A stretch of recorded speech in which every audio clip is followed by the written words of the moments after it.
Hello everyone, welcome back. In today's video, we got a couple of things to discuss. There's got a couple of entry-level contracts to be talking about here today, a few PTO updates, some more injury news. We have a few first training camp cuts of the NHL season. So we'll get to all of that, and we have a couple of trade rumors to discuss, including one surrounding the San Jose Sharks, Boston Bruins, Ottawa Senators, and Colorado Avalanche. We'll get to all of that coming up right now.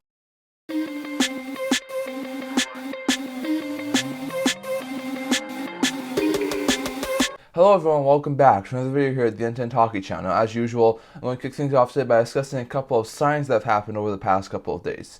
I'm going to kick things off today by discussing the Vancouver Canucks signing 2 ELCs over the past couple of days. Only 2 signings for the Canucks. There's been no other signings over the past couple of days, but they were some pretty good signings. First, the Canucks signed left-shot defenseman prospect Sar Mainio, who was a third-round pick back in the 2023 draft, to a 3-year ELC with the AAV of $870,000. That's a very good signing, in my opinion, for Mainio. He looks like to be a really good player. He was a third-round pick in this past year's draft, and he looks like a fantastic player. He's been playing over with Seattle Thunderbirds in the WHL, put 5 goals and 31 points in 68 games last year. It's not a fantastically offensive guy, but he could be easily a solid third-pair defenseman, in my opinion, long-term, at the very least. Maybe even can challenge for like a second-pair role. He looks like a very decent player. The Canucks don't have a fantastically good defense right now, so they could do with some work on the blue line, which I think would be a fantastic addition for the Canucks. So this is a fantastic signing, in my opinion. Now, Mainio's probably still going to need a lot of work developing. I could see him probably get another year or 2 in the WHL, maybe a year in the AHL, so probably still 2 to 3 years away from challenging for a roster spot. But eventually, when he's ready to compete for the NHL roster, I do think he'll be able to compete for like a third or even second pair role, in my opinion. So this is a really good signing. $870,000 on the ELC is fantastic, in my opinion, for Mainio. Just going to go back to the WHL, in my opinion. Probably going to continue to compete there. But in time, I do think Mainio stands an extremely good chance at being a very productive second, third pair defenseman for the Vancouver Canucks. And I think his journey to the NHL starts by signing his entry-level contract, which he now has. So, very good signing, in my opinion, for the Canucks to sign Sar Mainio. Good to see him get his entry-level contract just a few months after being drafted. And hopefully he'll have a good season in the WHL to push his stock up. And eventually, hopefully, he'll be able to be a solid third or second pair defenseman for the Vancouver Canucks. As for the other prospect that the Vancouver Canucks has signed, it was 2022 5th-round pick, goaltender Ty Young. Now, this is a really big surprise. This Ty Young, who was a solid goaltending prospect, gets the max ELC salary of $950,000, which is a fantastic deal, in my opinion, for Young. So for this deal, I think it's fantastic that Ty Young gets a max ELC deal. You only usually see this with the top high-level players from the past year's drafts. Like, I think Bedard got the max AAV salary. He didn't get all of the bonuses and stuff like that like some of these other guys got, but his AAV is $950,000, which you only usually see from players who were drafted first overall. So Ty Young gets a really high AAV salary, which in my opinion is fantastic for him. He's done really well, and especially given the fact it was a 5th-round pick, not this past year's draft, but the year before. So he's obviously showed fantastic improvements. Like I said, Canucks have Demko, the Canucks have Silovs, but Young looks like he could eventually be a very good, maybe backup, possibly 1B goalie in the system for the Vancouver Canucks. Last year did not have overly fantastic numbers. Playing in Prince George of the WHL, put up a .889 save percentage and a 3.89 goals against average in 31 games, which isn't fantastic, but it looks like Young has definitely some potential of being a solid, like I said, 1B, maybe backup goaltender. Probably still going to need to develop. Goaltenders usually develop a little bit longer than players, so I'll probably think he needs another 2 years at least in WHL, and then probably another 2 years in the AHL. So he's probably 3, 4, maybe even 5 years away from competing for an NHL roster spot. But I think getting him signed to this sort of a deal is really good, and I think in time, Ty Young could definitely be a solid NHL goaltender for the Vancouver Canucks. So some really good signings there, but I think that was a fantastic deal in my opinion for the Canucks. A solid deal. Both Young and Mainio, both getting ELCs are fantastic, and I think both of these guys could long-term be a solid third pair defenseman and backup goaltender for the Vancouver Canucks. So some really good ELC signings there, but the Canucks were the only team busy enough to sign some players over the past couple of days, so no other signings to get to around to there. Going over to the PTO updates. We don't have any new players who have signed PTOs.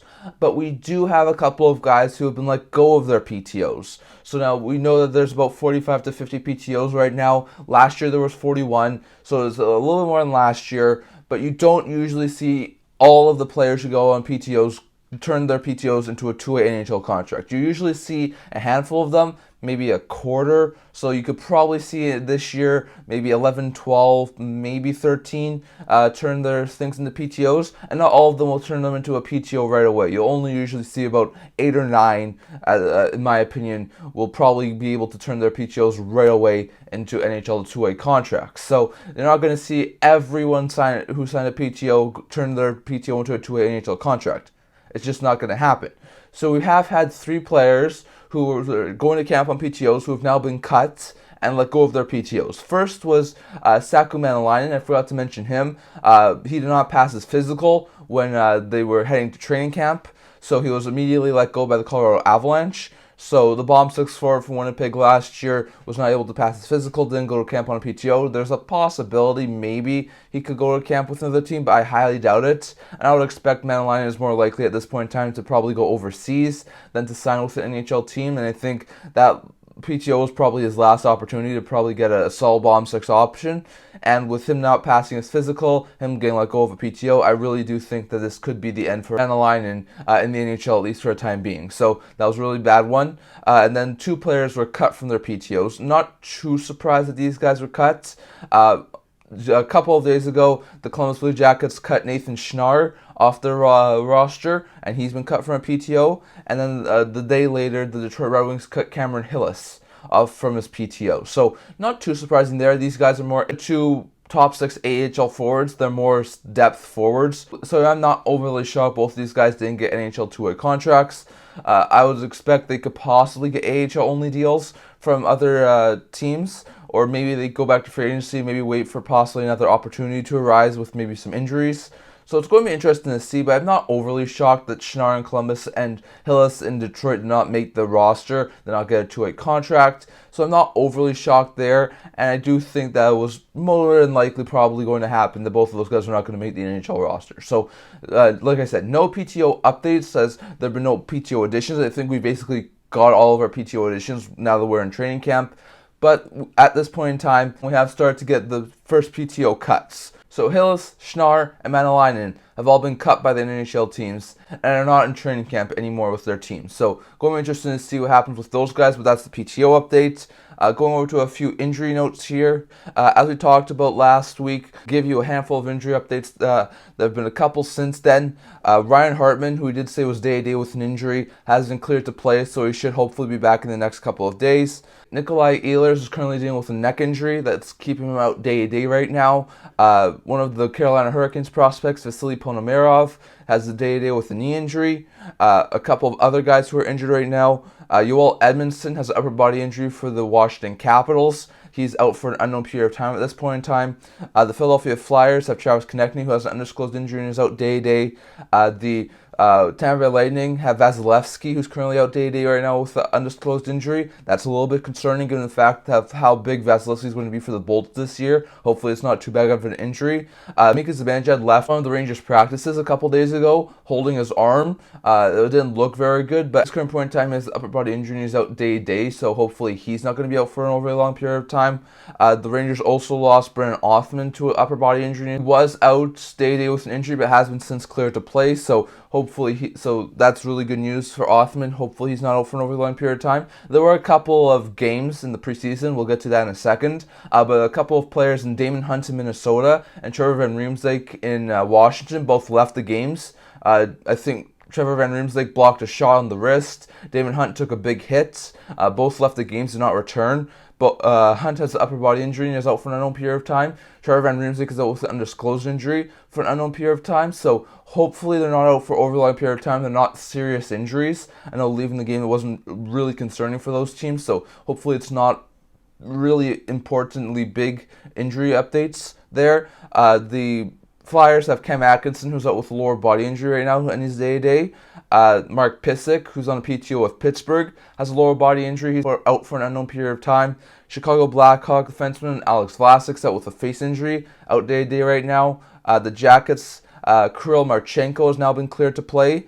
And then the Rangers have a couple more players in Philip Hedl and Artemi Panarin, who are both out day-to-day. Panarin with a lower body injury and Hedl with upper body injury. So no one, like I said, is out for an overly long period of time. Good to see that Trevor Van Riemsdyk's probably going to be all right for at least the start of the season. Hopefully Damon Hunt is too. Everyone else is most likely right now day-to-day. So no real significant injury updates, like I said, but hopefully no one needs to have a significant injury update. You usually see a couple before the season starts, but hopefully most of these guys are just out day-to-day and can start the season. So some pretty bad injury updates there, but not too many. Going over to a couple of training camp cuts. Now, the training camp rosters are extremely long. A lot of teams bring a ton of players. You usually see about 50 plus players on a training camp roster, so there's a ton of players there's usually a ton of cuts given the fact that each team has to have at least a 23-man roster to start the season. So you're going to get a lot of training camp cuts, so I'm not going to go through everyone. Most of these guys are just going back to juniors or being released off of an amateur tryout, going back to juniors, or possibly getting sent to the AHL. So there's not really an overabundance of significant players that have so far been sent down to the minors. I will give you some more prominent names that people might recognize, but I'm not going to go through every single player who's been sent down at this point in time.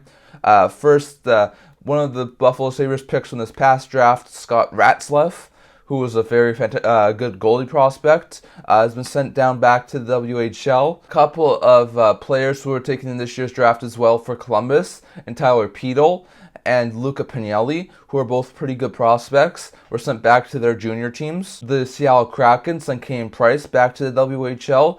Price was another really good prospect who was taken in the 2023 draft. The Detroit Red Wings sent down Andrew Gibson, who was a second-round pick, if I'm correct, in the 2023 draft, back down to his junior team. The Montreal Canadiens reassigned forward Florian Xhekaj, who's brother of Arber Xhekaj, back to the OHL, so he's gone now from training camp. The New York Rangers have put Bryce McConnell-Barker, who was a former second-round pick, I think, in the 2022 draft, back down to juniors, as well as they've sent Max Barbashev to the AHL, so there's a couple of more names. The Minnesota Wild have sent Hunter Haight, Riley Heidt, and Rasmus Kumpelainen back to juniors. All three were taken in the second or third round of this past year's draft and last year's draft. On top of that, they sent goaltender Hunter Jones back to the Iowa. The Pittsburgh Penguins have reassigned Taylor Gauthier, as well as Dylan Hamiluk, who was picked up in the Erik Karlsson trade, back to the AHL. And then on top of that, the Vancouver Canucks have reassigned Hunter Brustwicks, who was a second or third round pick from this past year's draft, as well as those two young players who just signed to ELCs, and Saar Mainio and Tai Young, back to the juniors as well. So not overly surprising there. I think most of those guys were going to be cut. Like we said, we also talked about Schnarr and Hills being cut, so not overly abundant amount of significant players being cut at this point in time. As we get closer and closer to the start of the season, as we get further away from the start of training camp, we're going to see a lot more players be cut. So expect this list to grow, in my opinion, over the next little while, so definitely keep your eye out there. I'll probably have another couple news videos discussing some of these training camp cuts over the next couple of days, so definitely stay tuned for that, as there's probably going to be some more significant players, and as we get closer to training camp, the waiver wire is going to pick up a ton, so going to be interesting to see there. We've also had a couple of preseason games so far. It's good to see that hockey's back. I really do like seeing that the preseason started. Preseason games aren't overly meaningful. It's just a way for teams to figure out their NHL rosters. So once again, not overly significant games going on there. We've had a handful of games over the past couple of days. Like we saw Florida and Nashville play a couple of games yesterday. Florida winning both of them. New Jersey had a split squad game. They played the Montreal Canadiens and the Philadelphia Flyers being both. I think the Jets beat the Oilers yesterday. The Kraken and Flames both played each other. One playing in Seattle, one playing in Calgary. Each team won a game, so not overly surprised there. Ottawa beat Toronto in overtime. Chychrun got a really good goal there, so good to see that. The day before, we had a couple of games as well. Dallas beat Arizona 7-0. Calgary beat down the Canucks 10-0, which was a bit of a surprise. Calgary did have a lot of NHL players in that game, whereas Vancouver had more of an AHL roster, but still, it was quite surprising to see them beat them down 10-0. So once again, it's the preseason. Not really much is going to happen. It's not that the Canucks are going to have a bad season because they lost 10-0 to Calgary. It's not that the Calgary Flames are going to have a fantastic season because they beat Vancouver 10-0.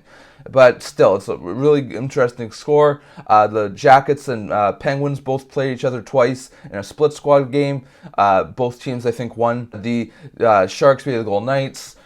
Before that, we had the Global Series games where the Kings and Coyotes went to Australia to play a few games there. The Kings won one, the Coyotes won one. The first night of the two games, Logan Cooley had a fantastic goal, a really, really fantastic high-level player that showed that his talent is going to be fantastic this year for the Arizona Coyotes. So definitely, we had a lot of preseason games so far. There's going to be a couple more over the next few days. But once again, like I said, preseason's not overly significant, so it's not hugely important for all of these teams, but it's good to see that we got hockey back on the ice. So good to see that all of those guys have been started to play, and it's going to be interesting to see how many more players are going to get cut before we get all of these teams 23 on rosters a couple days before the start of the 2023 season. And lastly here, going over to a couple of trade rumors and signing updates to get to here today. So we're going to start with a couple of signing rumors. We're going to start with the Boston Bruins. There's been a lot of talk recently that Jake DeBrusk and the Boston Bruins really want to come to terms on a new contract extension, but it sounds like the Boston Bruins really want to be more on their side. They want a deal that's closer to what they want. DeBrusk, different points in time, has requested trades from the Boston Bruins. It's looked murky. He didn't fit in extremely well under former coach Bruce Cassidy, but since then he's definitely done really well. Playing on the top line with the Boston Bruins, playing with guys like Brad Marchand and Patrice Bergeron, he started to put up a ton of points. Earlier in the a couple of years ago, there was a lot of talk that he was not even a very good middle six forward. Now he's shown that he can be a decent top six forward, so he looks really good. It sounds like he wants to remain in Boston now for probably the next 8 years. He wants to try and get an 8-year contract extension done. But Boston, one, they're not a team who has a ton of cap flexibility, so and two, DeBrusk has had so many possible trade requests in the past couple of years that I think the Bruins might be a little bit wary to sign him to such a long-term deal. So I think the Bruins would be open to signing DeBrusk. He's a bit of a younger player. The Bruins are a bit of an older team, so getting a guy like DeBrusk into that lineup long-term makes a ton of sense for the Boston Bruins. But they also don't have too many cap space, and they don't want to sign DeBrusk for him to be wanting a trade in the next 2 years. So it's going to be interesting to see. I do think there's some possibility that those two sides could work out to a deal. And I've also seen some people say that if the Boston Bruins really fell off this year and they were going to miss the playoffs, they could move DeBrusk at a deadline. Personally, I don't see the Bruins falling off that much to their sellers.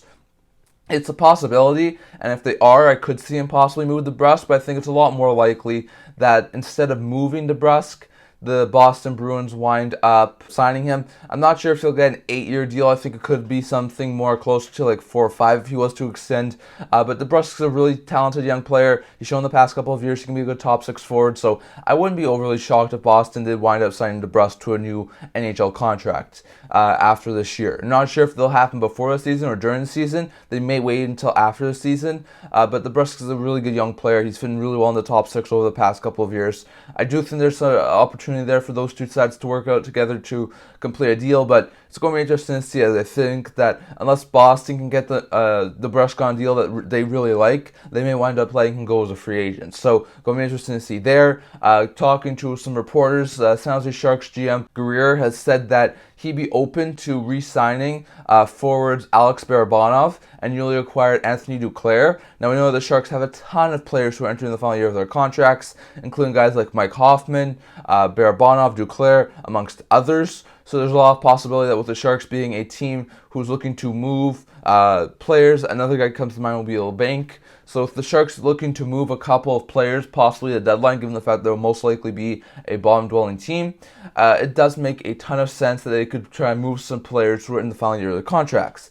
But they could look to try and keep some of them so they could remain with their team, continue to grow with their team, help their team out. So it does sound like there could be some interest for Barabanov and Duclair to sign. Duclair was just acquired by the San Jose Sharks. Really good, speedy middle six forward. Could definitely help in the Sharks' top 6. For a couple of year contract, I think it could be a fantastic deal. So maybe the Sharks wind up re-signing him. Barabanov was traded to San Jose a couple of years ago, really fit in well with the Sharks, and since then has really been a really productive forward, to the point where I think that $2.4 million AAV he has is a bargain in my opinion, given the fact he's been a fantastic top 6 forward the past couple of years. Barabanov's even said that he'd be willing to stay in San Jose where his 2 kids were born. So I think there's definitely some options here for the Sharks to possibly keep Barabanov and Duclair. So I wouldn't exactly rule them out as possibly being re-sign options instead of trade options. But the Sharks are a team that's going to be trying to look to move as many pieces as they can. And if they can move Barabanov or Duclair for a really good asking price at the deadline, I think they would possibly consider it. But the Sharks are going to need players to play in San Jose while they go through this rebuild. And if Barabanov and Duclair will be willing to stay and the Sharks really like them, maybe on like a 2 to 3 year deal, there would be some options there. So going to be interesting to see, but it sounds like the Sharks could try and look to re-sign Barabanov and Duclair.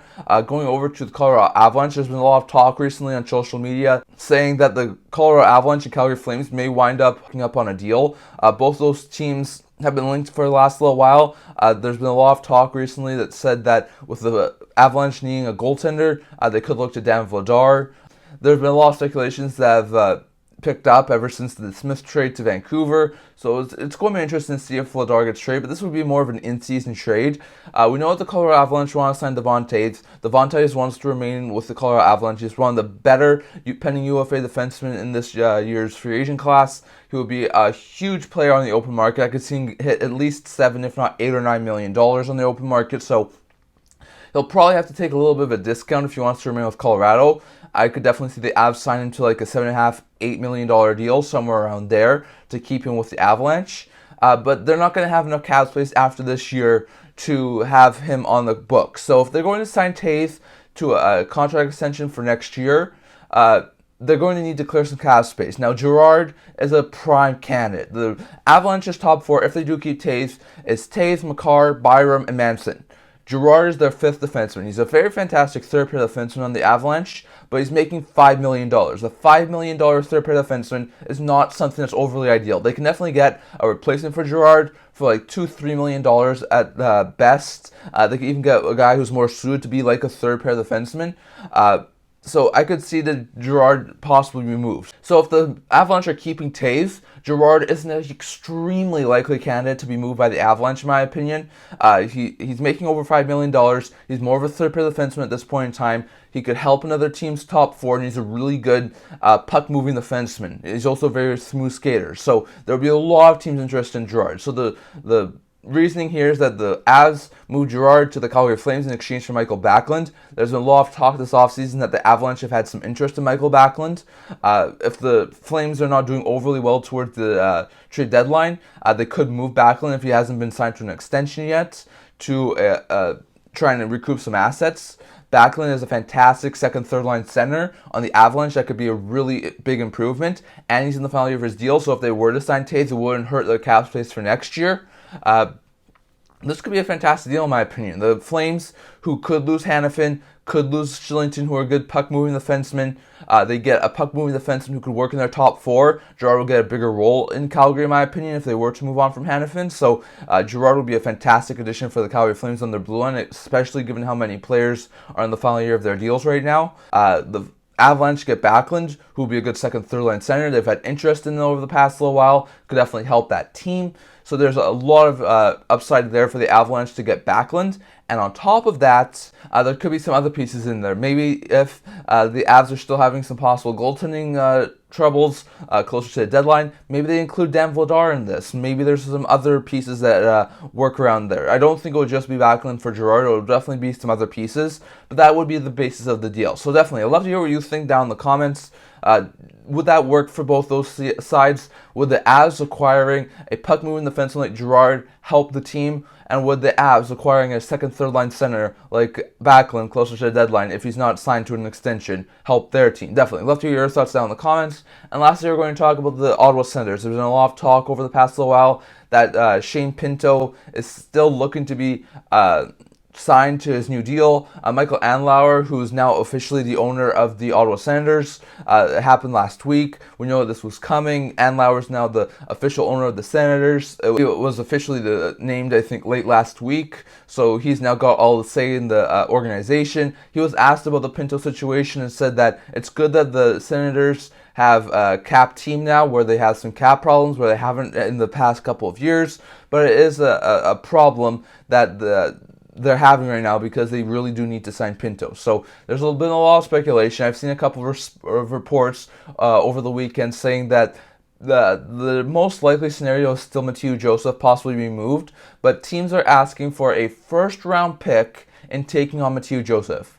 That's crazy in my opinion. The Sens moved Nikita Zaitsev for a second, third, and seventh-round pick. The Sens moved Matt Murray for a couple of thirds and a seventh-round pick. Those were really bad contracts. Murray was moved for the $4.6 million cap hit when he should have been like a $2 million player. Zaitsev was moved that $4.5 million cap hit when he should have been more of a maybe $1.5 million player. Joseph is probably, when he's healthy, when he's a very good productive third-line skater, probably worth $1.75–2 million. So yes, it's a little bit of an overpayment, but it's not that much of an overpayment. So I'm surprised that teams want a first-round pick in exchange for Mathieu Joseph, or they also want a first-round quality player. So that has led to a lot of people thinking one of two things. Either Tyler Boucher, who was the 10th overall pick a couple of years ago, not a very fantastic top 10 pick. A lot of people have really not liked that pick by the Ottawa Senators. Boucher seems like he has a future in the NHL, but a lot of people don't think it's a high-end level player who's going to fit in their top 6 long term. A lot of people have either said that move Boucher as part of a deal to move on from Joseph. It sounds like the Flyers may have some interest in Boucher, so if you move Boucher, who was a former 10th overall pick, probably not going to be very much more than at the very least a middle 6 winger. Move him, move Joseph, get the cap space that they need. That will be a possibility. The other possibility I've seen a lot of people say is that they move Joseph on waivers, send him down because he would most likely not be acquired. Save about $1.1 million in cap space on his deal there, and then try and move possibly Erik Brannstrom. Brannstrom's a good defenseman who's making $2 million for the next year, but there's been a lot of talk that they have a really deep defense. They could have a guy like Tyler Clevin. They could have a guy like Jacob Bernard-Docker. They could have a guy like Lassie Thompson on the defensive end this year. So there's a lot of options there on to put a guy on the defensive end, in my opinion. So it would make it a little bit more sense to give up Brannstrom, given how deep they are on the defense. But it also would make a little bit of sense that if they don't really see a huge future with Boucher, that maybe move Boucher with a guy like Mathieu Joseph if it was to get the cap space they needed to sign a guy like Shane Pinto and possibly even Josh Bailey, who's on a PTO. So going to be interesting to see, but I definitely do expect a trade to happen at some point over the next couple of weeks before the season starts. We're only 2 weeks away from the start of the season, so I'll expect the Sens to have to do something in the not too distant future, and they definitely really want to get Pinto into training camp, so it's definitely interesting to see. But it sounds like either Mathieu Joseph is moved with a team possibly wanting a first-round pick or a first-round quality player in return. Some people have even said possibly they could go for like a second-round pick and a decent prospect. So going to be interesting to see, but I could definitely see Joseph be moved, possibly with a prospect like a Tyler Boucher. And some other people think that possibly a guy like Erik Brannstrom, who's making $2 million this upcoming season, could be moved given the fact of how deep that defense is. So going to be interesting to see. I'd love to hear what you guys think down in the comments. What do you think of the training camp cuts, the injuries, signings that have happened today? Do you think that the San Jose Sharks will re-sign Barabanov and Duclair, or will they be trade chips? Do you think the Boston Bruins will sign Jake DeBrusk? Could they possibly move him if they were out of the playoffs? I would think it's possible, but I don't see them being that far of a playoff spot that they're willing to move a guy like Jake DeBrusk. Do the Avalanche and Flames hook up on a deal to send Girard to Calgary and Backlund to Colorado? I think it's possible closer to the deadline. And do you see the Ottawa Senators possibly moving Mathieu Joseph plus a first-round quality player, maybe a guy like Tyler Boucher, for a cap flexibility? I think it's possible, but I'd definitely love to hear your guys' thoughts down in the comments. So that's all I'm going to talk about for today. Remember to like this video, and if you really liked it, remember to subscribe down below. I also have a blog talking about news, rumors, analysis, stuff like that. So definitely check that out. I have a link to that in the description below, and I can't wait to see you guys all for the next video. See you guys soon.